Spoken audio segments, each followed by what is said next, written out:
And notice that we're not just talking about the land of Israel, but we're going to be talking about the entire earth. Okay, let's look at Psalm 37. You're there. Verse 1. Fret not thyself because of evildoers. Now remember, the wicked and the meek are always contrasted. They're always put side by side. Fret not thyself because of evildoers, neither be thou envious against the workers of iniquity, for they shall soon be cut down like the grass, and wither as the green herb. Trust in the Lord, and do good, so shalt thou dwell in the land, and verily thou shalt be fed. Delight thyself also in the Lord, and he shall give thee the desires of thine heart. Commit thy way unto the Lord. Trust also in him, and he shall bring it to pass. And he shall bring forth thy righteousness as the light, and thy judgment as the noonday. Rest in the Lord, and wait patiently for him. Fret not thyself because of him who prospers in his way, because of the man who brings wicked devices to pass. Cease from anger, and forsake wrath. Fret not thyself in any wise to do evil. And I propose this evening that every one of those things is an aspect of meekness. Trust, delight, commitment, rest, ceasing from anger, forsaking wrath. All of those things, ladies and gentlemen, is a part of the meek man's property. Verse 9, for evildoers shall be cut off, but those that wait upon the Lord, they shall inherit the earth. There again, we have inheriting the earth. Who is it? Well, it's the meek, because they're the ones that are waiting upon the Lord. For yet a little while, and the wicked shall not be. Yea, thou shalt diligently consider his place, and it shall not be. But the meek shall inherit the earth, and shall delight themselves in the abundance of peace. The wicked plotteth against the just, and gnasheth upon him with his teeth. The Lord shall laugh at him, for he seeth his day is coming. The wicked have drawn out the sword, and have beat their bow, to cast down the poor and the needy, and to slay such as be of an upright conversation. There's another description of the meek. Their sword shall enter into their own heart, and their bows shall be broken. A little that a righteous man hath is better than the riches of many wicked. For the arms of the wicked shall be broken, but the Lord upholdeth the righteous. The Lord knoweth the days of the upright, and their inheritance shall be forever. Now we've gone from an inheritance of the earth to an inheritance, well, actually we've gone from an inheritance of the land to an inheritance of the earth, and now here in verse 18, we have an inheritance of eternity.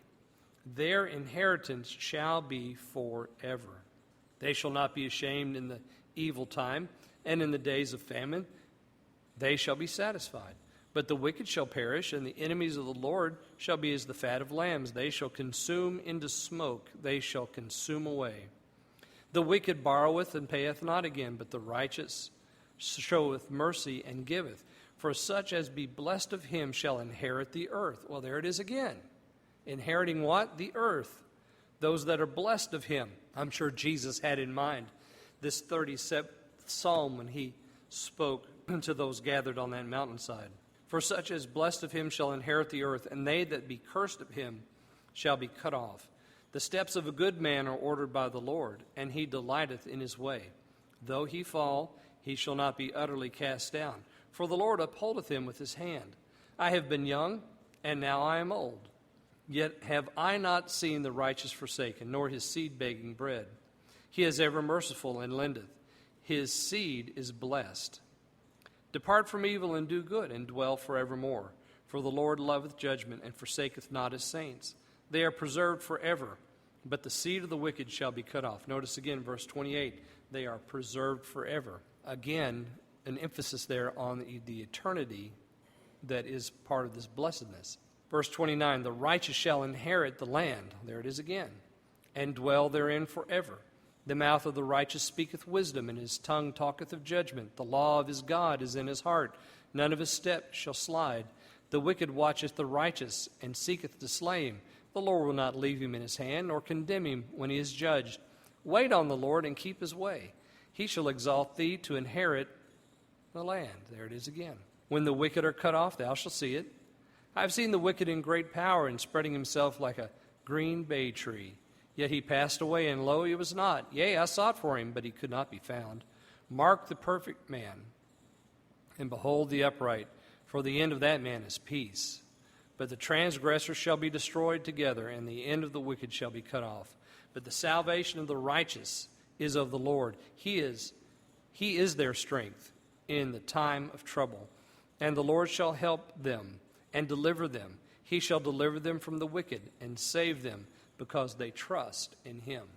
So we see in Psalm 37, it's all about those meek folk who have trusted in the Lord, just like Moses, just like Abraham, except we're inheriting something eternal and something much more than simply that property in the Middle East.